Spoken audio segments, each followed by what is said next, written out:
Pada tanggal 21 November 2016, sebuah keluarga dari Knoxville, Tennessee memulai aktivitas sehari-hari mereka.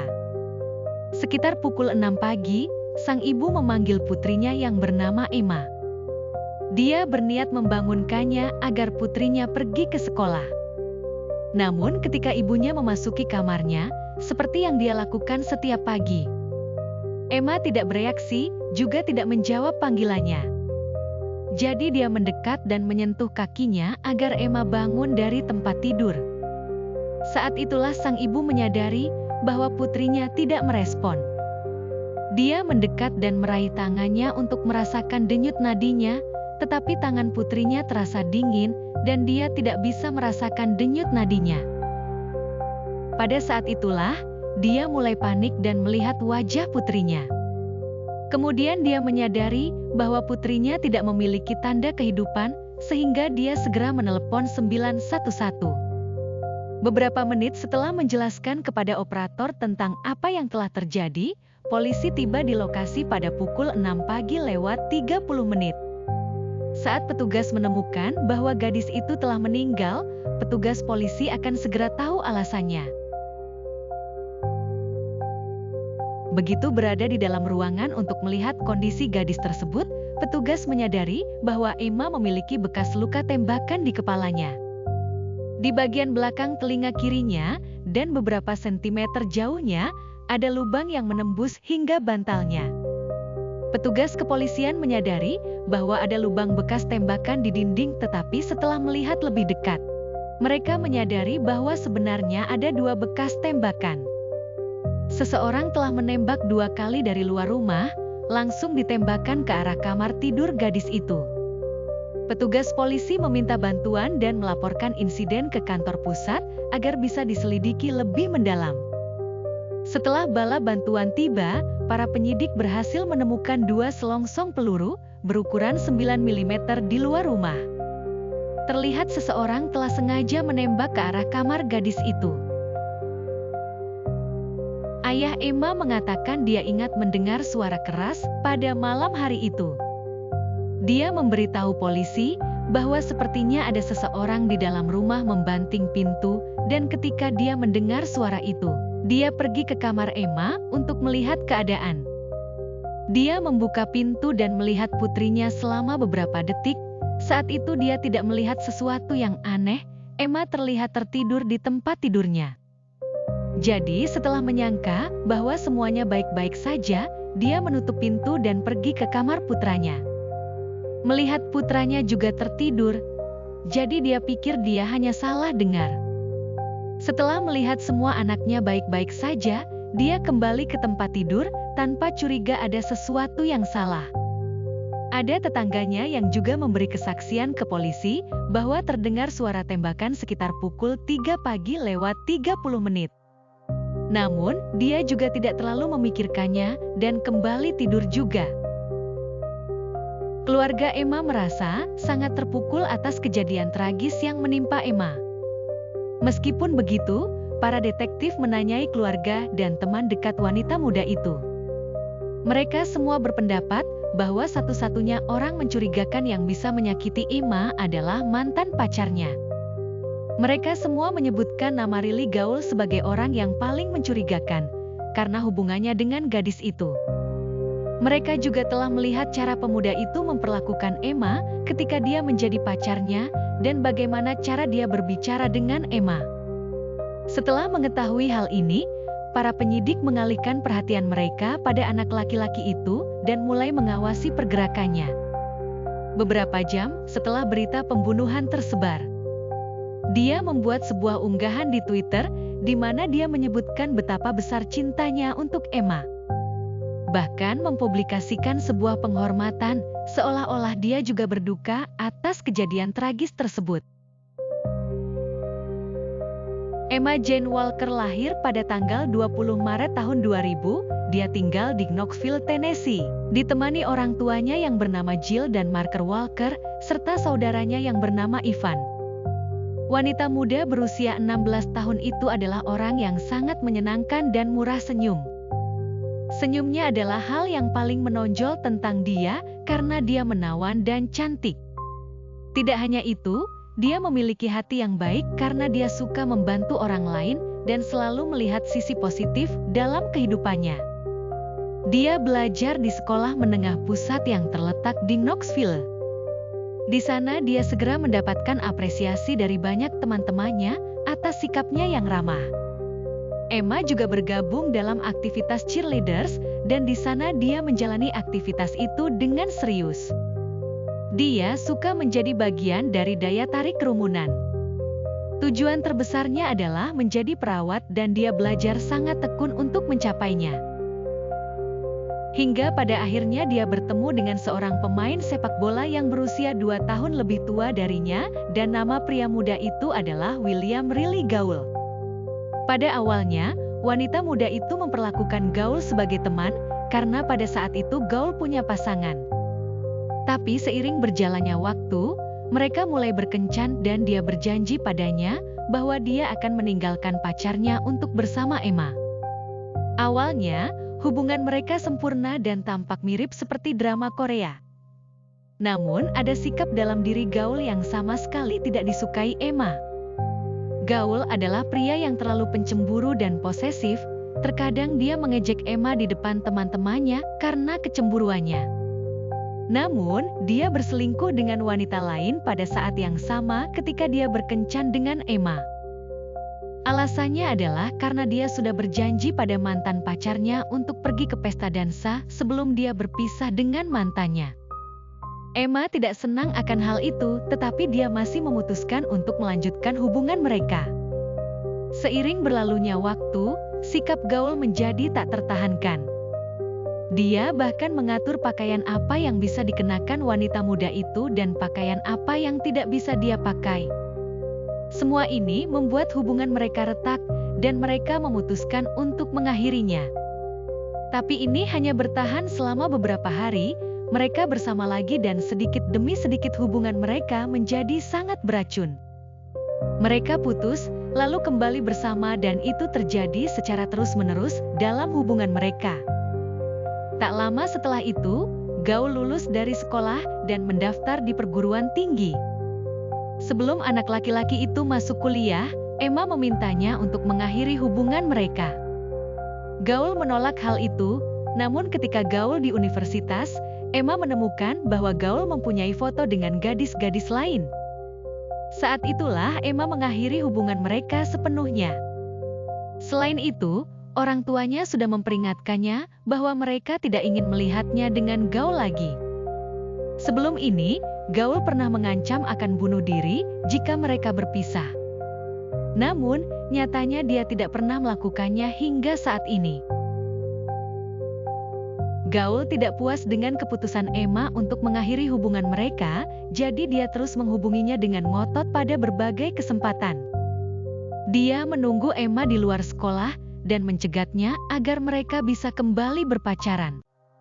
Namun, ternyata keputusan Emma sudah bulat untuk mengakhiri hubungan tersebut. Kemudian pada tanggal 18 November 2016, saat Emma berada di rumah seorang teman, dia menerima beberapa pesan aneh dari nomor tak dikenal. Pesan teks itu memberitahunya untuk keluar sendirian jika Emma tidak ingin melihat orang yang dicintainya terluka. Beberapa menit kemudian, sebuah pesan memberitahunya bahwa Gaul berada di luar rumah tempat dia berada, dan menyatakan bahwa Gaul telah diculik. Tak lama kemudian, telepon Emma berdering, dan ketika dia mengangkat telepon, dia mendengar Gaul berteriak meminta pertolongan. Pada saat itu, gadis itu langsung berlari keluar rumah bersama temannya, dan mereka menemukan Gaul terbaring telungkup di selokan dekat rumah itu. Gaul mengatakan bahwa 2 orang telah menculiknya dan melemparkannya dari mobil. Namun gadis itu serta temannya tidak percaya cerita itu dan tidak ada yang mau menelpon polisi. Keesokan harinya, Emma mengamati melalui jendelanya bahwa seorang pria berpakaian hitam berjalan di depan rumahnya. Pria itu mengetuk pintu terus-menerus dan dia bahkan mencoba mendobrak pintu. Karena merasa takut, Emma mengirim beberapa pesan ke Gaul dan teman-temannya untuk memberitahu mereka tentang insiden itu. Di mana Gaul dengan cepat pergi ke rumah Emma untuk melindunginya dari pria itu. Mereka berdua menunggu di halaman depan menunggu orang tua gadis itu kembali, karena Gaul dilarang masuk rumah oleh orang tua Emma. Saat ayah Emma kembali, dia meminta Gaul untuk pergi, karena dia tidak percaya dengan cerita tersebut.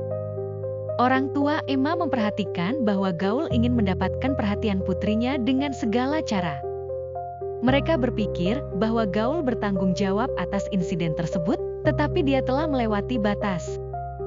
Orang tua Emma dan teman-temannya sudah memperingatkan Emma tentang perilaku obsesif Gaul. Gaul biasa mengirim pesan agresif ke Emma dengan banyak penghinaan, mengatakan kepadanya bahwa dia membencinya dan bahwa dia adalah wanita yang paling tercela. Gaul pernah mengatakan kepada Emma bahwa Emma tidak memiliki orang tua yang memperhatikannya, dan Emma hanya memiliki Gaul yang selalu ada untuknya. Sehari setelah mengiriminya pesan, Gaul meminta maaf pada Emma dan mengatakan kepadanya bahwa dia mencintainya lebih dari yang dia kira. Dia mengatakan bahwa hal itu tidak cukup diungkapkan dengan kata-kata untuk mengekspresikan cintanya pada Emma. Orang tua Emma menjadi khawatir dan mencoba untuk menjauhkan mereka karena perilaku anak laki-laki ini sangat tidak biasa. Dia melakukan segala cara untuk bisa lebih dekat dengan Emma. Dia bahkan mencoba untuk menciptakan rasa takut pada diri Emma. Tak lama setelah inilah, insiden tragis tersebut terjadi. Selama penyelidikan awal, dua teman Gaul mengatakan kepada polisi bahwa Gaul telah memberitahu mereka bahwa dia telah mencuri senjata kerabatnya, Glock 9 mm, karena dia menggunakan itu untuk menakut-nakuti seseorang. Selain itu, temannya yang lain juga memberitahu polisi bahwa Gaul telah bertanya kepadanya bagaimana cara menghapus sidik jari dari pistol. Pihak berwenang mulai menjadi semakin curiga terhadap mantan pacar gadis itu. Kebetulan sekali, selongsong peluru yang ditemukan di rumah Emma juga berukuran 9 mm. Saat para penyidik menanyai Gaul, dia mengaku tidak ada hubungannya dengan apa yang terjadi di rumah Emma dan membantah telah mengambil senjata kerabatnya. Menurut Gaul, senjata itu telah hilang sebelum kejadian tragis itu terjadi, dan hal itu telah dilaporkan ke pihak berwenang. Dia mengatakan bahwa terakhir kali dia berbicara dengan Emma adalah sekitar tengah malam pada hari kejadian melalui panggilan telepon. Emma memintanya untuk berhenti menelponnya karena dia tidak akan kembali kepadanya. Setelah selesai berbicara dengan Emma, dia pergi ke tempat parkir rumahnya dan menghabiskan waktu berjam-jam untuk melihat foto-foto di ponselnya merindukan Emma. Dia mengenang semua saat-saat indah dengan Emma dan pergi tidur sekitar jam 4 pagi lewat 45 menit. Begitulah penjelasan Gaul saat dia diinterogasi pihak berwenang. Beberapa saat setelah selesai interogasi, Gaul mengirim pesan ke teman-temannya dan bertanya kepada mereka, mengapa mereka memberitahu para detektif tentang pistol itu. Temannya menjawab bahwa dia tidak punya alasan untuk menyembunyikannya. Dia menyarankan agar Gaul menunjukkan hal itu pada pihak kepolisian sebagai bukti dia tidak bersalah. Tetapi Gaul mengatakan kepadanya bahwa dia tidak lagi memiliki senjata itu karena dia telah mengembalikannya kepada kerabatnya. Gaul bersikeras bahwa dia tidak bohong dan dia tidak ada hubungannya dengan kejadian tragis Emma. Kemudian Gaul meminta mereka untuk tidak berbicara lebih banyak dengan pihak kepolisian lagi. Gaul menyebutkan bahwa satu-satunya hal yang bisa dia lakukan adalah menyingkirkan pistol, agar tidak tertangkap karena sesuatu yang tidak dia lakukan, dan dia tidak akan masuk penjara untuk itu. Jadi Gaul bersikeras bahwa dia harus menyingkirkan pistolnya sesegera mungkin. Pada saat itu Alex menyadari bahwa Gaul menyembunyikan sesuatu dan sedang mencari cara untuk membebaskan dirinya dari tanggung jawabnya. Alex dan teman lainnya, Walton, adalah satu-satunya yang tahu tentang apa yang Gaul rencanakan. Jadi mereka pikir mereka harus melakukan sesuatu. Kedua anak laki-laki itu menghubungi para penyidik dan melaporkan hal tersebut. Mereka bertanya, apakah mereka dapat membantu penyelidikan mengenai senjata api milik Gaul yang mereka yakini sebagai senjata pembunuhan. Para penyidik menyetujuinya, selama itu tidak menempatkan kedua remaja itu dalam bahaya. Jadi mereka membahas seluruh rencana dan keduanya yakin dengan keputusan mereka. Pada malam hari, Selasa tanggal 22 November, satu hari setelah pembunuhan Emma, polisi memasang mikrofon dan kamera tersembunyi di pakaian kedua remaja tersebut. Setelah itu, Alex dan Walton mengundang Gaul untuk bermain video game di rumah Walton. Di sana, Gaul masih menyangkal telah membunuh Emma dan mulai menjelaskan ke teman-temannya bagaimana mereka harus merubah pernyataan mereka. Dia meminta mereka untuk mengatakan bahwa mereka mabuk ketika bersaksi sebelumnya dan mengatakan bahwa jawaban mereka sebelumnya tidak benar. Gaul juga meminta mereka mengatakan bahwa mereka tidak tahu apa yang mereka bicarakan sebelumnya. Beberapa menit kemudian, Gaul memiliki ide untuk pergi ke daerah berhutan di sebelah sungai Tennessee untuk menyingkirkan pistol dengan melemparkannya ke dalam sungai. Teman-temannya berusaha meyakinkan Gaul bahwa itu adalah ide yang bagus. Tak lama kemudian, mereka bertiga masuk ke mobil Alex dan di dalam perjalanan mereka berhenti di rumah ayah tiri Gaul, di mana Gaul mengaku telah menyembunyikan pistolnya. Saat mereka tiba, Gaul tidak ingin ada yang ikut masuk, dia ingin ke rumah sendirian untuk mengambil senjata. Setelah selesai, dia membawa tas di mana pistol itu seharusnya berada.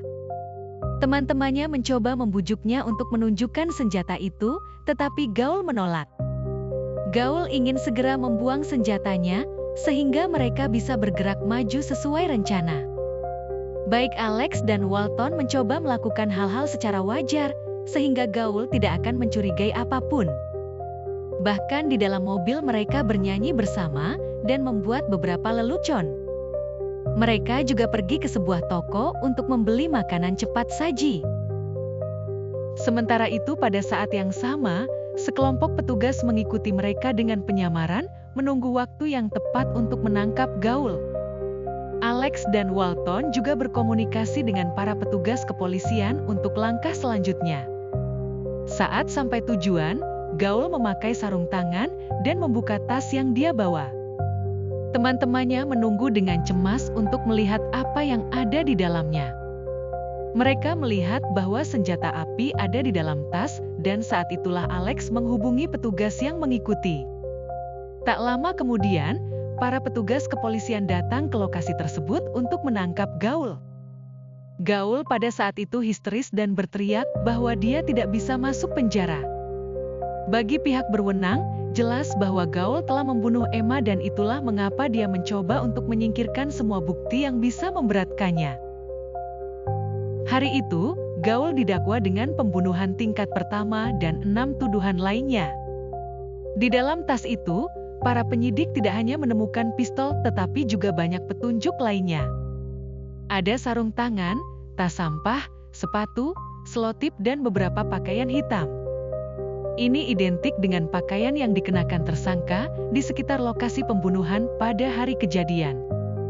Ini dapat dikonfirmasi berkat salah satu rekaman dari salah satu kamera keamanan di sekitar rumah Emma. Di kamera pengawas itu terekam bahwa ada orang terlihat melewati sekitar lokasi kejadian dengan pakaian itu. Ditambah ada kesaksian dari penduduk sekitar bahwa ada suara tembakan pada waktu berdekatan. Menambahkan bahwa seorang teman Gaul bersaksi bahwa dia mengetahui Gaul baru pulang ke rumah sekitar jam 4 pagi lewat 45 menit. Tetapi Gaul tidak berada di tempat parkir seperti yang dia katakan. Selain itu, Gaul meminta temannya untuk bersaksi bahwa mereka bermain game bersama sepanjang malam. Para penyelidik bertanya kepada Gaul, mengapa dia ingin menyingkirkan senjata itu? Dia seharusnya menjelaskan dengan jujur. Gaul mengatakan bahwa dia takut akan dituduh secara tidak adil hanya karena menjadi mantan pacar Emma. Namun, pernyataannya tidak berlaku lagi ketika hasil pengujian balistik menyatakan bahwa peluru yang ditemukan di tempat kejadian berasal dari senjata yang ingin dia buang tersebut. Ditambah data ponselnya menunjukkan bahwa Gaul berada di sekitar lokasi rumah Emma pada saat kejadian. Namun saat itu petugas kepolisian tidak memberitahukan hasil penyelidikan itu pada Gaul untuk dituangkan di pengadilan. Persidangan Rilly Gaul dimulai pada tanggal 7 Maret 2018. Di sana Gaul masih mencoba membela diri di hadapan pengadilan. Awalnya Gaul mengaku tidak berada di dekat tempat kejadian, dia mengatakan saat waktu kejadian dia berada di tempat lain. Saat itulah jaksa penuntut mengeluarkan hasil penyelidikan berdasar data ponsel milik Gaul yang menunjukkan bahwa Gaul berada di lokasi kejadian. Gaul tahu jika dia tidak bisa berbohong lagi, jadi dia mengubah kesaksiannya dan mengakui bahwa dia telah menembak ke rumah Emma. Gaul mengatakan bahwa dia tidak berniat menyakiti Emma. Gaul berkata bahwa dia hanya ingin menakut-nakuti Emma agar Emma kembali ke pelukannya. Namun dia menyatakan tidak berharap semua akan berakhir menjadi tragis. Awalnya Gaul merancang rencana di mana dia menyamar sebagai penjahat yang akan menguntit wanita muda itu untuk beberapa waktu. Bagian dari rencana Gaul adalah memalsukan penculikannya sendiri. Selanjutnya, Gaul memastikan bahwa Emma menemukannya sebagai pria misterius berpakaian hitam yang bersembunyi di sekitar rumah Emma. Bagian terakhir adalah mencoba menakut-nakuti Emma dengan menembak ke dalam kamar tidur Emma. Kemudian Gaul berencana datang sebagai pahlawan menyelamatkan Emma. Gaul berasumsi bahwa Emma tidak akan menolak balikan setelah rencananya berhasil. Jadi dia mencuri senjata kerabatnya dan pergi ke rumah Emma pada dini hari tanggal 21 November 2016 untuk melaksanakan rencananya tersebut. Gaul menempatkan dirinya di luar jendela kamar mantan pacarnya untuk bisa melepaskan tembakan ke arah kamar Emma sebanyak 2 kali. Peluru menembus dinding rumah dan tanpa disadari, salah satunya mengenai Emma dan menyebabkan Emma tewas seketika. Terlepas dari alasan ini, jaksa dalam kasus ini berargumen di hadapan pengadilan bahwa Gaul adalah pria yang manipulatif dan mencoba mengendalikan Emma. Jaksa menyebutkan bahwa insiden itu bukan kecelakaan tetapi upaya pembunuhan untuk membalas dendam pada wanita muda itu karena meninggalkan Gaul. Terlepas dari kenyataan bahwa Gaul bersikeras bahwa dia tidak melakukannya. Jaksa mengatakan bahwa tersangka pernah berada di kamar korban dan seharusnya tahu di mana tembakan akan mengarah. Jadi itu bukan kecelakaan tetapi pembunuhan yang telah direncanakan. Ini ditunjukkan oleh rencana yang telah dia susun untuk membuat seolah-olah seseorang menguntitnya. Hal ini ditujukan agar Gaul mempunyai alibi seolah-olah orang misterius juga mengincarnya. Selain itu, teman-teman dan keluarga Emma memberikan kesaksian mengenai perilaku posesif dan pencemburu Gaul.